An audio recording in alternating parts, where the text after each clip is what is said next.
Orta gün qonaqlarla davam edir. Ermənistan Azərbaycana sərhədlərin delimitasiyası ilə bağlı yazılı təklif göndərib. Ermənistan mətbuatının məlumatına görə bu barədə Paşinyan məlumat verib. Ümumiyyətlə Ermənistanın baş naziri Nikol Paşinyan ötən gün parlamentin iclasında da verdiyi açıqlamalarla gündəmə gəldi və baş nazir bildirdi ki, Ermənistan Azərbaycanla sülh sazişini imzalamağa və Minsk qrupunu ləğv etməyə hazırdır. Ona görə də eskalasiya və yeni hərbi əməliyyatlar üçün heç bir əsas yoxdur. Biz indi təbii ki, bu mövzunu millət vəkili Ədalət, Hüquq, Demokratiya Partiyasının sədri Qüdrət Həsənquliyevlə birlikdə müzakirə edəcəyik. Xoş gördük Qüdrət müəllim. Xoş gördük. Qüdrət müəllim, elə öncə bundan başlamaq istəyirəm. Ermənistanın açıqlamalarından, daha doğrusu Nikol Paşinyanın açıqlamalarından başlamaq istəyirəm.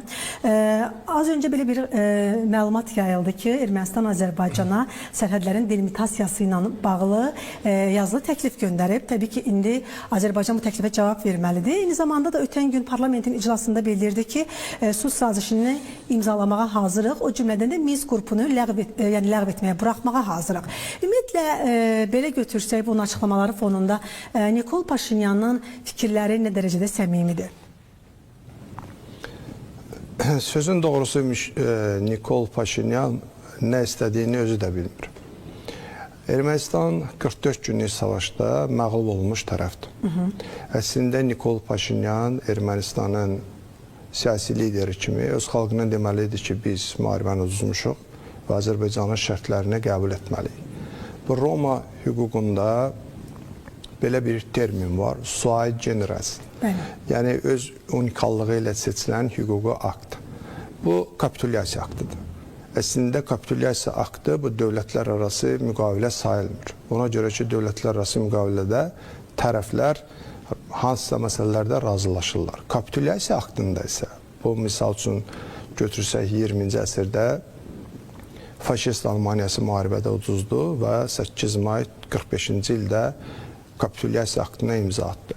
2 sentyabrda isə yəni həmin ilin Yaponiya kapitulyasiya aktına imza atdı. Yəni bir təcrübə var. Həmin əlbəttə beynəlxalq təcrübə var və kapitulyasiya aktına imza edəndə orada qeyd olunmur ki, tərəflər aşağıdakı məsələlərdə razılaşdılar. Ona görə ki, bir tərəfin razılığı tələb olunmur. Məğlub olan tərəf qalib tərəfin şərtlərini qəbul etdiyini bəyan edir.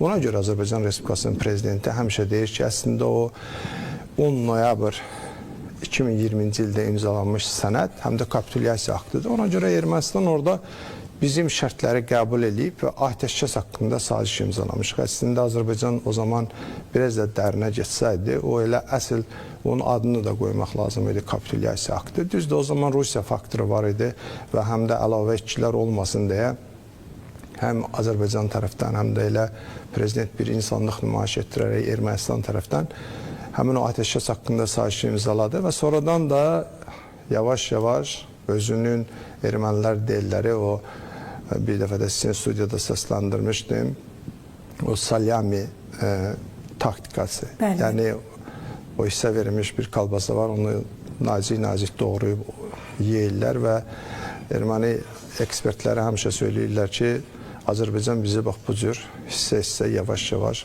öz istədiyinə nail oldu və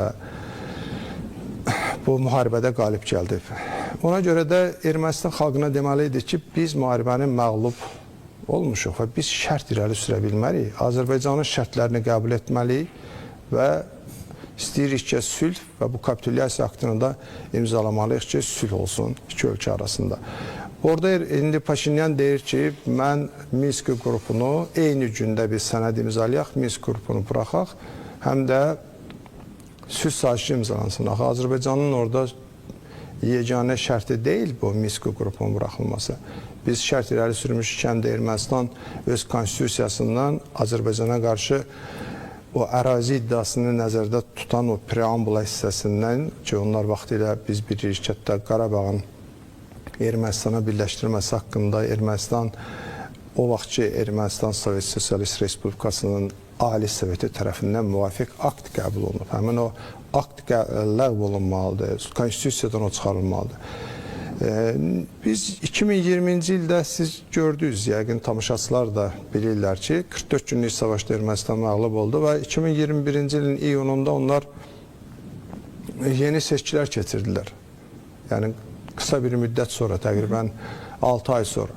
Yəni bu müddət ərzində Nikol Paşinyan həqiqətən sülh istəmiş olsaydı, çoxdan bir referendum keçirərdi və konstitusiyadan o müddəaları çıxardardı. Bunu həm Azərbaycanın şərti kimi o deməli idi ki, biz müharibəni uduzmuşuq, Azərbaycanın şərtlərini məğlub tərəf kimi qəbul edirik.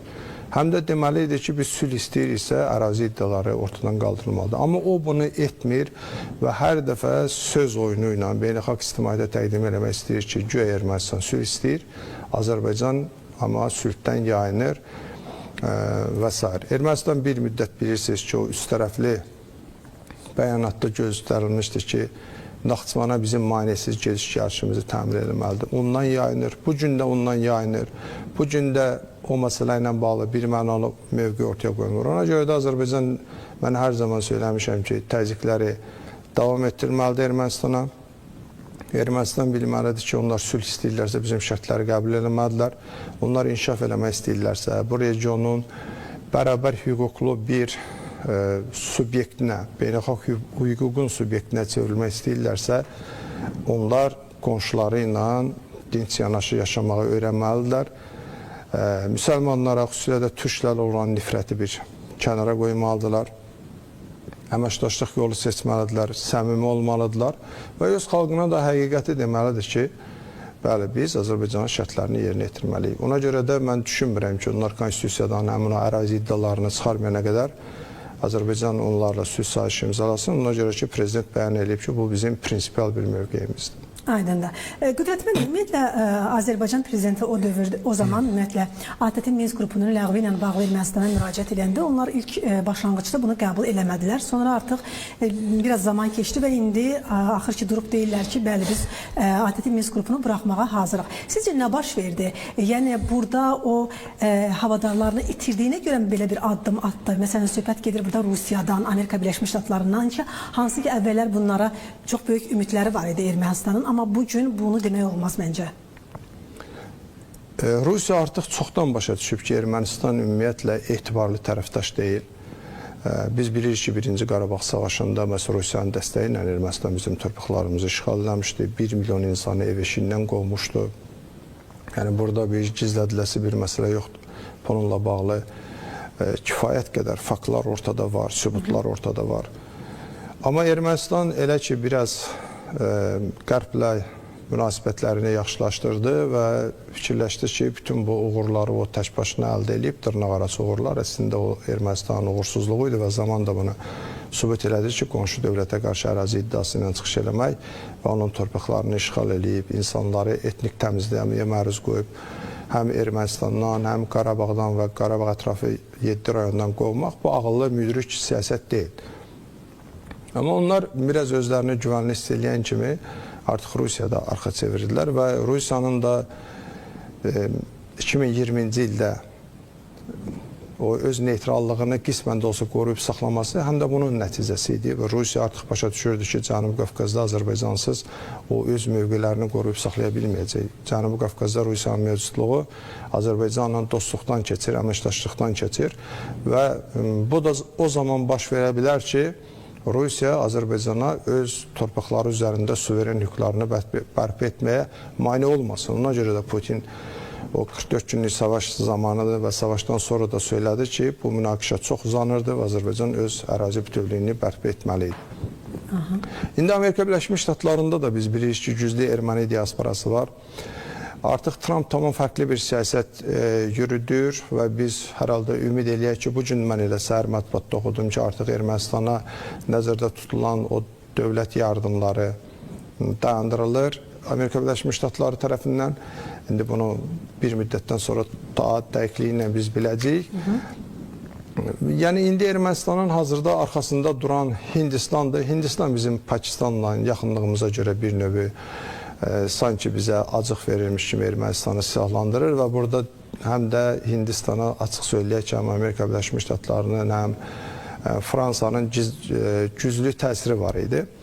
Və qalır bunun arxasında əsas bunu müdafiə edən dövlət kimi Fransa. Amma mən əminəm ki, Fransada gec-tez başa düşəcək ki, yəni burada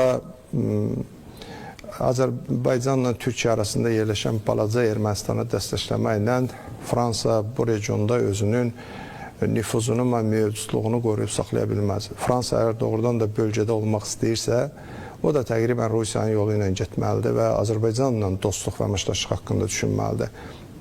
Ermənistana da əksinə təsir eləməlidir ki, çox tezliklə Azərbaycanın şərtlərini qəbul elə və sülh sazişi imzala. Biz bilirik ki, Ermənistan rəhbərliyinə kənardan təsirlər var. Ona görə Ermənistan sülh sazişini imzalamağı gecikdirir. Onlar əslində mənim gəldiyim qənaətdir ki, məhz Ukraynada baş verən hadisələrin sonunu gözləyirlər. Ermənistanın siyasi elitası düşünür ki, Rusiya Ukraynada məğlub olacaq və bundan sonra bu mütləq Rusiyada hakimiyyət dəyişikliyə gətirəcək və Rusiyada bir qərb yönümlü hakimiyyət formalaşacaq. Necə ki, 1-ci Qarabağ savaşı zamanı Qarbaçov və Yeltsin qərb yönümlü siyasətçilər idi və onlar məhz açıq söyləyək ki, Qərbin həm də təzyiq və təsiri ilə Ermənistanın o təcavüzkar siyasətini dəstəklədilər, Azərbaycandakı o etnik separatizmi dəstəklədilər və bununla da yol açdılar ki, digər Sovet respublikalarında etnik münaqişələr başlasın, etnik separatizm başlasın. Buna görə mən hər zaman söyləyirəm ki, Qərb keçmiş Sovet respublikalarında və onun arxasınca isə bütün dünyada baş verən o qanlı toqquşmalara, etnik münaqişələrə görə birbaşa məsuliyyət daşıyır. Onların da o tökülən qanlarda əli var. Ona görə ki, onlar beynəlxalq hüququn prinsiplərinə sadiq olmadılar, beynəlxalq hüququ dəstəkləmədilər və nəticədə həmin o münaqişə zəncirvari bir reaksiya kimi bütün dünyada keçmiş Sovet məkanında yayıldı. İndi hesab edirəm ki, Ermənistanı dəstəkləyənlər əgər doğrudan da Ermənistan haqqında az çox düşünürlərsə və özlərinin bu regionda mövcudluqlarını istəyirlərsə, onlar özlərinin Ermənistan-Azərbaycan bu münaqişəsinə münasibətini dəyişməlidirlər, Azərbaycanın haqlı mövqeyini dəstəkləməlidirlər və Ermənistanı məcbur eləmədilər ki, çox qısa bir müddətdə referendum keçirsin. Bunu 2 ay ərzində eləmək olar.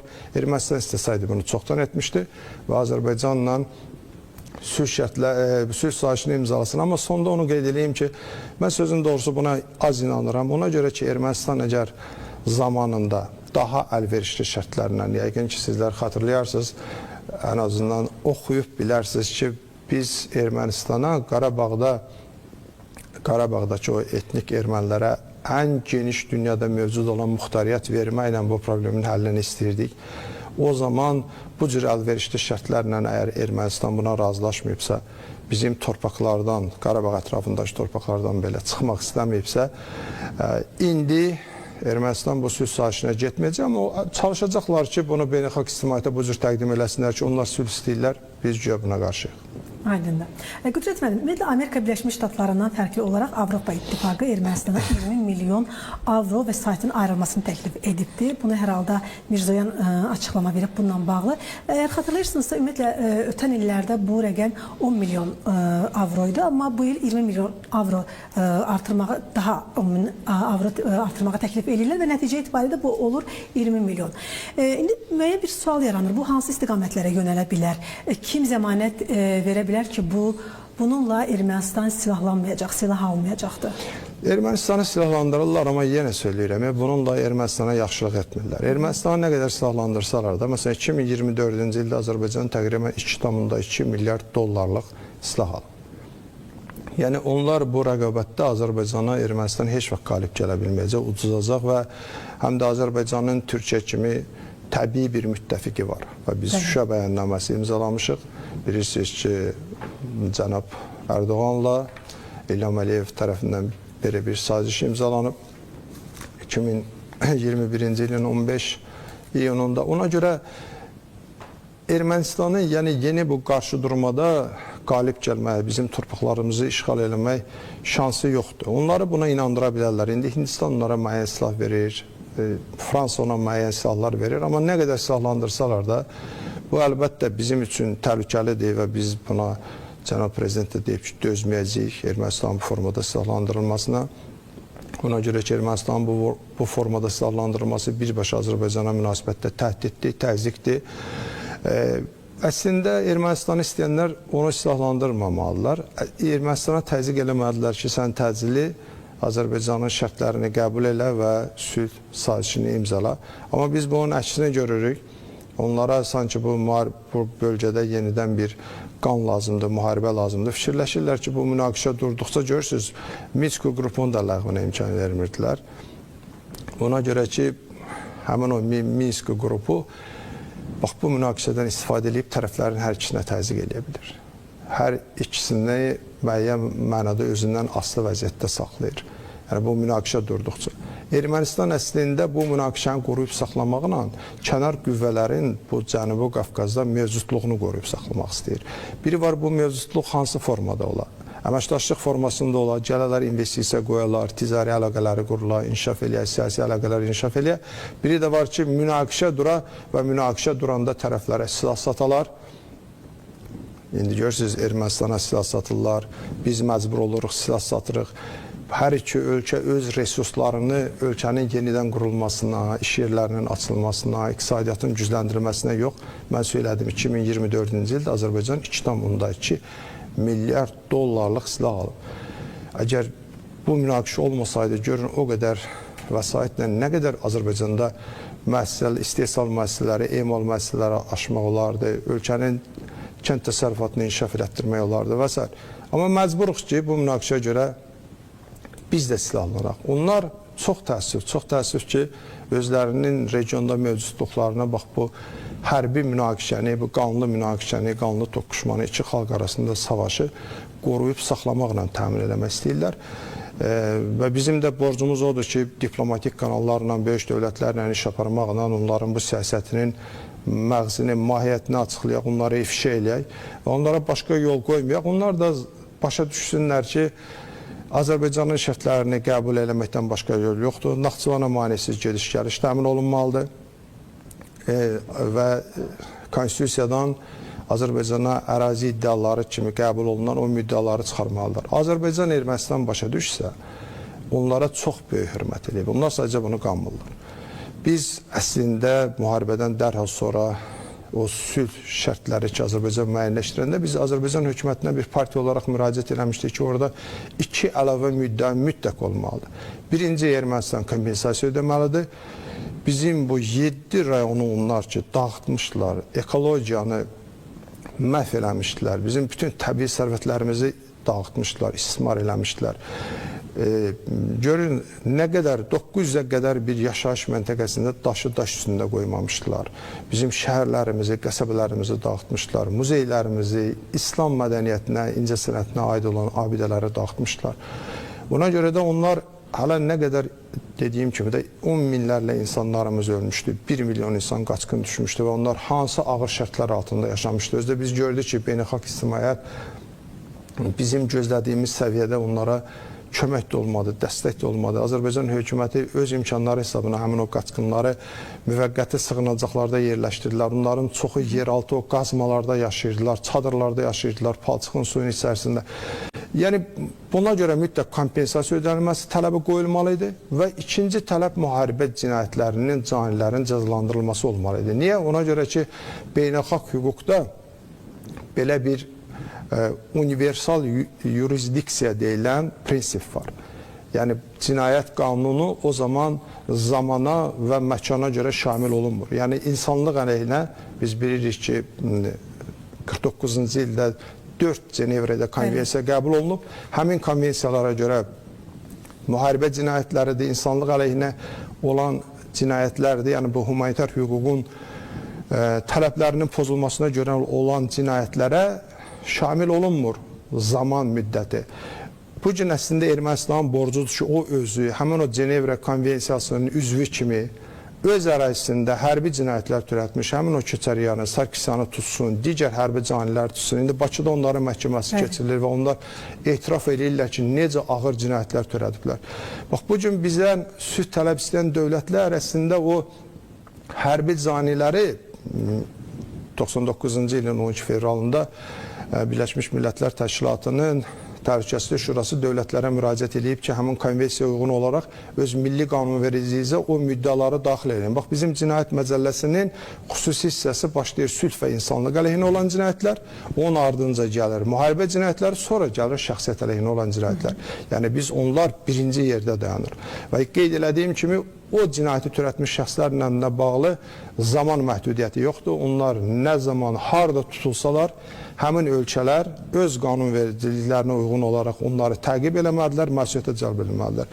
İndi bizdən Ermənistanı fikir verirsiniz də siz, Ermənistandakı o ağır cinayətlər türətmiş və bugün məhkəməsi gedən insanlar, əslində biz yeri gəlmişdən sözün birini qoyub birini deyirəm, biz xoşbəxt insanlarıq ki, doğrudan da o günü gördük ki, xalqımıza o ağır istirabları vermiş, o məhrumiyyətləri yaşatmış, o canilər bu günləri ədalət məhkəməsi qarşısında cavab verirlər. Yəni bu bizim xalqın müstəsna bir tarixi uğurudur. Və indi onların qalanları var. Onları tutub, öz ölkələrində tutub, təqib eləmək əvəzinə, məsuliyyətə cəlb eləmək əvəzinə bizdən tələb edirlər ki, əslində o canilərin digər hissəsini siz azad eləyin. Bax, biz belə bir ədalətsizliklə üz-üzə gəlmişik. Biz dünyanın bu böyük dövlətlərin ikili standartlar siyasəti ilə üz-üzəyik. Biz dünya erməniliyi ilə üz-üzəyik. Biz xristian həmrəyliyindən çıxış eləyən güclü o beynəlxalq birliyi ilə üz-üzəyik. Ona görə də xalqımız hesab edirəm ki, bu məsələdə bir mənalı şəkildə prezidenti müdafiə eləməlidir, güvənməlidir və biz yumruq kimi birləşməliyik və hesab edirəm digər o canilər də gecdə tutulub cinayət məsuliyyətinə cəlb olunmalıdır. Və yeri gəlmişkən deyim ki, həmin konvensiyalara görə cinayətin, həmin o insanlıq əleyhinə törədilmiş cinayətlərin qurbanları ayrı-ayrı dövlətlərə özləri, yəni Azərbaycan dövləti olmadan da özləri müraciət edib o canilərin cəzalandırılmasını tələb edə bilərlər. Bax, bizim həmin bu gün o məhkəmədə oturan ki, zərər çəkmişlər var. Hesab edirəm bu məhkəmə bitən kimi onlar çox müxtəlif dövlətlərə o digər canilərin də məsuliyyətə cəlb olunması ilə bağlı müraciət etməlidir. Aydındır. Çox sağ olun. Təşəkkür edirəm dəyərli fikirləriniz. Mən sizə təşəkkür edirəm. Sağ olun. Qeyd edim ki, Ermənistanın baş naziri Nikol Paşinyanın sülh və ATƏT-in Minsk qrupu ilə bağlı verdiyi açıqlamalara və digər məsələləri biz müzakirə etdik. Qonağımız isə millət vəkili Ədalət, Hüquq, Demokratiya Partiyasının sədri Qüdrət Həsənquliyev idi.